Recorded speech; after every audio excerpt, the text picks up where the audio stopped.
bueno, estamos ya dispuestos a conversar un ratito con Agustín Echevarne, economista, especializado en desarrollo económico y comercialización estratégica, director general de la Fundación Libertad y Progreso. Buen día, Agustín. Josefina Tajes, aquí desde el arranque. ¿Cómo estás? Buen día, Josefina. Muy bien, un placer hablar contigo.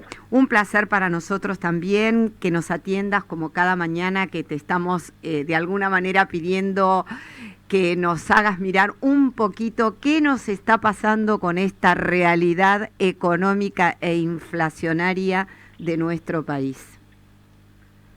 Y lamentablemente las cosas siguen de mal en peor, ¿no? Cuando uno mira los números de mayo, lo que observa es que el gobierno sigue aumentando el gasto público de una manera inconmensurable. El aumento fue 85%. Estamos diciendo que aumentó por arriba de la inflación un 17% en términos reales. Cuando ese es el origen del problema de la Argentina, un exceso de elefantiasis del Estado, ¿no? Una especie de Estado elefantiásico, ineficiente, que despilfarra dinero por todos lados y que después tenés que financiarlo. ¿Y cómo lo financiás? Colocando deuda en el exterior, cosa que ya no podemos, porque ya en el 2018 tuvimos que apelar al Fondo Monetario porque el mercado libre, o sea, las personas no nos prestaban libremente y recurrimos al fondo. Ahora estamos en la segunda etapa con un proceso, o sea que ahí ya no podés sacar más dinero, por más que este año el Fondo Monetario te dio 10.000 millones de dólares adicionales, pero nada le alcanza al gobierno. Luego tenés la deuda en pesos, pero la deuda en pesos ya llegó a un límite que lo vimos hace unos 10 días atrás, que empezaron a caer los bonos fuertemente y ahora las tasas de interés que pagás en los bonos que ajustan por inflación, o sea, por encima de la inflación, pagás un 16% más de tasa, lo cual está mostrando que ya está llegando a un límite el financiamiento en bonos en pesos. Y la otra que te queda es la emisión monetaria, y eso es la inflación. Y ahí estamos, en una escala de aumento de la inflación, que pasaste del 1% mensual al 2, al 3, al 4, al 5, al 6, ahora hay una baja por estacionalidad, estás en el orden del 5, y finalmente eso es un proceso que yo llamo pre-hiperinflacionario, claro, porque la gente empieza a aprender a huir del dinero, entonces a refugiarse, a tratar de ver de qué manera logramos frenar este proceso en que nos está pegando en los bolsillos a todos los argentinos, ¿no? Sí, sí. Y bueno, en ese proceso estamos, que es realmente dramático porque significa un aumento de la pobreza muy grande que ya está por arriba del 40%. Sí, y como que efectivamente las medidas que ya se tomaron de alguna manera y no dieron resultados, se vuelven sobre las mismas medidas, como este tema de los derechos de exportación, las retenciones y demás, ¿no es cierto? Seguro, y entonces tenés un sistema que no funciona el sector privado, no genera empleo, y entonces hay una cantidad de gente que vive planes sociales. Y por supuesto también están descontentos porque con el plan social tampoco es que vivís bien, o sea, estás sobreviviendo. Entonces te cortan las calles, estamos en un proceso de conflicto permanente, y la salida pasa por cambiar de forma de pensar. La salida no es a través de sacarle más impuestos a la gente y distribuir esa plata, como ahora están buscando poner otro nuevo impuesto, ¿no? Que es el impuesto a la renta, que lo llaman inesperada. Sí, sí. Y la realidad es que no comprenden el mecanismo de precios, porque los precios suben cuando hay una escasez. Entonces vos tenías, por ejemplo, viene la pandemia, la gente empezó a comprar alcohol en gel, se duplicó el precio del alcohol en gel. Claro. Esa duplicación del precio del alcohol en gel, que lo llamarían renta inesperada, si va al Estado y le saca esa renta inesperada, ¿qué va a pasar? Que los productores de alcohol en gel, bueno, no van a aumentar la producción porque no es un negocio. Claro. Si en cambio vos duplicás el precio, pasa a ser un negocio tremendo producir alcohol en gel. Y entonces aparece el alcohol en gel que necesita la demanda. Ahora pasa lo mismo con los alimentos en el mundo. Entonces, ¿qué pasa? Ucrania, que producía el 2,5% de la producción mundial, se retira del mercado. Una oportunidad tremenda para Argentina para tomar ese mercado. Y que son muchos países, ¿no? Siria, Líbano, los países que ahora van a tener problemas para poder producir el pan. Y en vez de aprovechar esa oportunidad, que significa obviamente un negocio para mucha gente que va a ganar plata gracias al aumento de los precios, no, como no quieren que la gente gane plata, le ponen impuesto tras impuesto tras impuesto, ¿no? Y el Estado argentino se lleva el 80% ya hoy con los impuestos actuales de la producción agropecuaria. Pues claro, no les alcanza, quieren sacar más. Claro, claro. Y encima, con el aumento de precios, ya de por sí hay 16.000 millones de dólares extra que le ingresaron a la Argentina, pero nada les alcanza, porque en su manía de repartir y repartir y repartir, lo que están haciendo es destruyendo el sector productivo privado, que debería estar pujante. Y entonces, si el sector privado está pujante, entonces demanda empleo, es decir, crea fuentes de empleo, y entonces no necesitas tener que la gente esté viviendo de los planes sociales. Es decir, hay que hacer exactamente lo contrario de lo que se hace. Claro, repartir y repartir mal, por otra parte, ¿no? Y confundir, bueno, fíjate la confusión que hay entre la renta inesperada y el enriquecimiento ilícito. O sea, partimos de la base de que no tenemos un principio claro de por qué estamos haciendo las cosas y en base a qué, ¿no? Bueno, es que en el fondo el debate es moral, ¿no? Entonces, claro, pues sacarle al que produce para darle al que no produce nada, terminás poniendo incentivos completamente contrarios a la naturaleza, contrario a lo que dicen las religiones, contrario a lo que sería la moral de la civilización judío-cristiana, claro, que se basa en los mandamientos que, por ejemplo, están en la Biblia, ¿no? No matar, no robar, no mentir, no codiciar los bienes ajenos, eso es una envidia, es un pecado mortal, ¿no? Esos fundamentos que tenían las grandes religiones son los que produjeron esta maravillosa civilización occidental. Claro. Y ahora estamos destruyendo eso.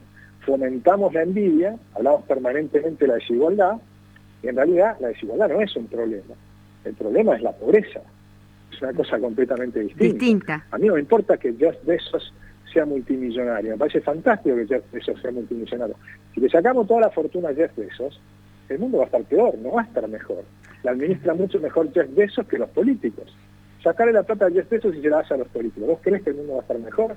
De ninguna manera. Va a haber una inmensa corrupción adicional y vas a destruir un sector que está produciendo un montón de riqueza. Entonces eso no funciona. Y la prueba que no funciona es Argentina. Porque donde más lo estamos haciendo es en Venezuela y Argentina. Y no funciona. Claro. Lo que funciona es que cada uno es dueño del fruto de su trabajo. Eso es la propiedad privada. Y si vos sos dueño del fruto de tu trabajo, por más que los demás sean mayoría, no tienen ningún derecho a sacarte lo que es tuyo, porque lo produciste vos. Claro. Entonces, cuando vos te fundás sobre esa idea de propiedad privada, y funcionan bien esos derechos y podés tener tus ganancias, entonces creás empleo, creás inversiones, hay creatividad, se generan nuevas cosas, se genera innovación, y se genera una maravilla como la de Irlanda. Irlanda, que era mucho más pobre que Argentina, cuando comprendió estas ideas, hoy tiene un PIB per cápita de $84.000 per cápita, nos pasó el trapo. Y hoy los salarios se multiplicaron por 5 en Irlanda. ¿Querés aumentar los salarios en Argentina?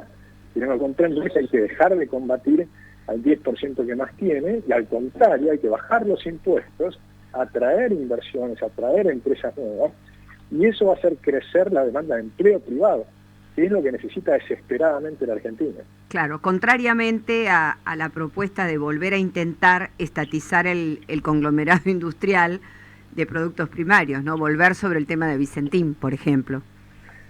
Eso es un disparate, pero de tal magnitud que es impresionante, porque las empresas estatales pierden plata, aunque sean petroleras. O sea, claro. YPF, que durante años fue estatal y perdía plata, empezó a ganar plata cuando se privatizó. No solo empezó a ganar plata, sino que además pasamos a ser autosuficientes en energía. Y empezamos a exportar energía a Brasil, y empezamos a exportar energía a Chile. Ahora, ¿qué pasa? La estatizaron de nuevo, pierde plata, nos ha costado un montón, un dineral fenomenal, porque además se ha perdido un montón de juicios. Es un desastre lo que han hecho con YPF, basta ver el valor de la acción, como viene cayendo. Y del otro lado, dejamos de ser exportadores y volvemos a importar energía. Y ahora, en vez de producir con un costo de entre 4 y 6 dólares por millón de BTU el gas de Vaca Muerta, lo que sacamos que tenemos abajo de la tierra, no, lo estamos importando por barco a un precio de 29 dólares, 29 contra entre 4 y 6 claro, que se producían localmente. Entonces, por no poner reglas de juego claras y permitir que el sector privado explote Vaca Muerta con reglas de juego estables y demás, bueno, lo que hemos logrado es que se quede el gas abajo de la tierra. Ahora está todo este problema del gasoducto, que nuevamente empezás a tener problemas. ¿Cómo puede ser que tengas una licitación donde haya un solo oferente? Cuando haces una licitación y hay un solo oferente, es porque esa licitación estuvo mal hecha. Es muy simple. Claro. Vos tenés que hacer una licitación para generar competencia. Entonces conseguís el mejor precio posible. Si haces una licitación que solamente una empresa lo puede hacer, eso ya se sabe de antemano, por supuesto. Cualquiera que estudie bien los temas sabe perfectamente que si hay un solo oferente es porque hiciste una licitación armada para que salga un solo oferente. Para tener uno solo, exacto, para monopolizar la licitación. Agustín, entonces te sale más caro, todo te sale más caro. Acá mi compañero Andy Zapoc te quiere hacer una preguntita. Hola Agustín, ¿cómo estás? Andrés te habla. Muy bien. Te quería hacer una pregunta con respecto, se está hablando mucho sobre la dolarización de la economía por los índices inflacionarios que venimos teniendo. ¿Puede llegar a generar un buen resultado esto o va a ser como fue en los años 90? Bueno, yo creo que en los años 90 generó un muy buen resultado. O sea, la inflación, cuando pusimos la convertibilidad, con Menem, Cavallo, Horacio Lienzo, la inflación cayó de 3.000% a cero y la pobreza bajó del 44% al 22%, porque los primeros años de la convertibilidad fueron muy buenos. Cuando después tuvimos la crisis en el 2000-2001, hay que entender por qué tuvimos la crisis, pero no fue por la convertibilidad. La crisis fue por lo mismo que tenemos hoy. Hoy no tenemos convertibilidad, sin embargo tenemos crisis. ¿Por qué tenemos crisis? Bueno, por una exageración del gasto público, por corrupción, por un montón de cosas. Bueno, esas mismas cosas son las que produjeron la crisis en aquel momento. Pero, y sumando, peor, en aquel momento tuvimos 6 crisis internacionales. Tuvimos el efecto tequila en el 94, que lo superamos, pero en el 96 la economía ya estaba creciendo fuerte. En el 97, que la economía argentina crecía muy bien, tuvimos el efecto de Tailandia, y después tuvimos el efecto en Hong Kong, o sea, que Hong Kong tenía convertibilidad, y por eso, como tembló Hong Kong y tembló Argentina paralelamente, pues los dos quedamos convertibilidad. En el 98 se cae Rusia y genera un problemón en los mercados emergentes, y en el 99 devalúa Brasil. Todo ese conjunto de problemas internacionales obviamente van afectando a la economía argentina, pero esos son shocks reales, no son inventos. Ahora, la solución que tenían fue mala. Empezaron a aumentar el gasto público de las provincias, se endeudaron, tuvimos un problema de endeudamiento fuerte, es decir, después un descalce en el mercado financiero. Fue un montón de temas muy complejos, pero de ninguna manera fue el problema de la convertibilidad. La convertibilidad es una solución y la dolarización es una solución, sin lugar a dudas. Después la implementación y cómo se hace y cómo hay que hacer con los mercados financieros, que hay que hacer una reforma adicional y un montón de temas, que son temas de debates que tenemos que hacer los economistas, que estamos haciendo. De hecho, hicimos en Libertad y Progreso, hicimos un debate sobre este tema entre Federico Sturzenegger y Emilio Campo. Emilio Campo y Nicolás Cachanov, que acaban de sacar un libro de 300 páginas sobre la dolarización, las ventajas y desventajas y cómo se hace y cuáles son el resto de las reformas que hay que hacer para poder hacerlo. Claro.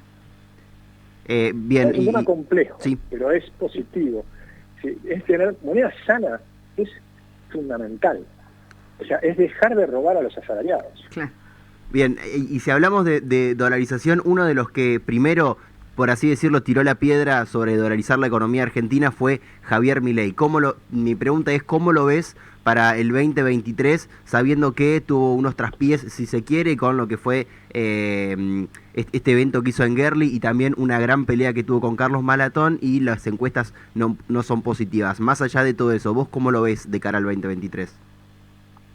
Es muy difícil de saber eso, porque Javier, yo creo que es una persona sumamente inteligente, creo que es un hombre generoso, buena persona, honesto, que dice lo que piensa, y por eso a veces se mete en embrollos, ¿no? Porque le preguntan sobre cualquier tema y él responde, porque además los ha estudiado, escribió 20 libros de economía, y entonces cuando habla del mercado de los órganos o lo que fuere, son temas que ha estudiado, porque son muy difíciles de conversar, y a veces de pilla podría, en fin, son un montón de problemas que se van metiendo. Ahora, cuando vos mirás, lo que ocurre es, en general, estas personas que son de algunos modos vistas como antisistema, porque dan la clave, el problema son los políticos.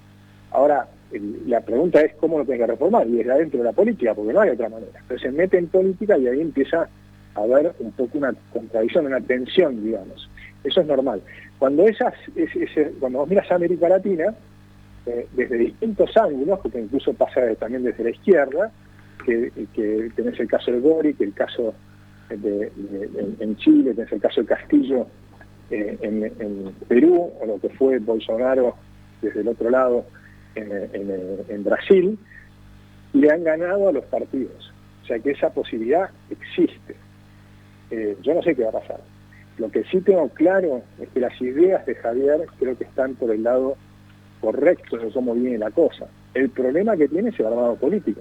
Lo que pones a hacer el armado político es muy complejo. Yo ahí creo que yo disiento en la forma en que lo está haciendo, porque creo que hay que hacer una cosa diferente, nueva. Un partido político que pueda votar por internet a los candidatos y que sean elegidos los candidatos abajo para arriba, que el que quiera ser candidato se pueda anotar directamente en el teléfono.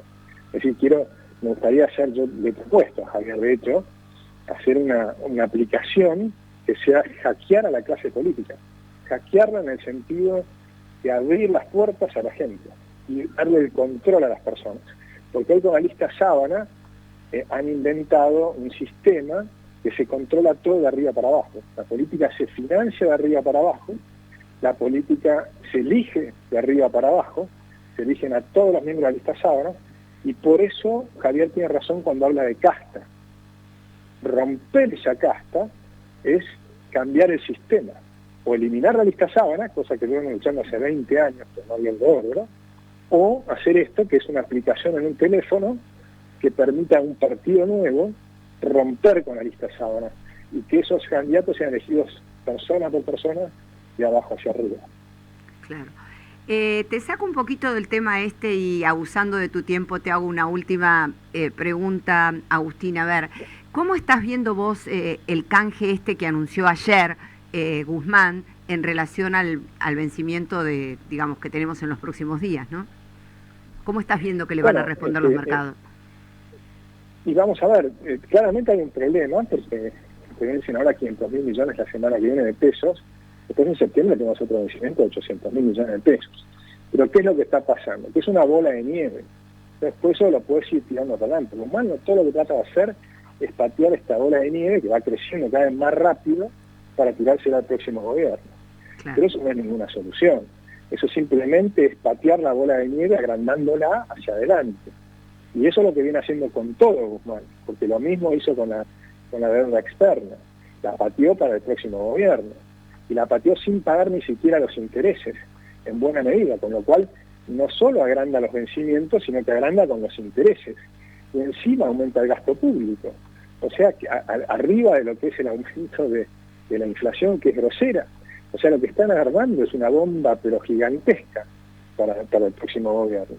Es una situación bien compleja. Y la única manera de resolverlo va a ser un conjunto de reformas estructurales muy grandes que te permitan agrandar la torta.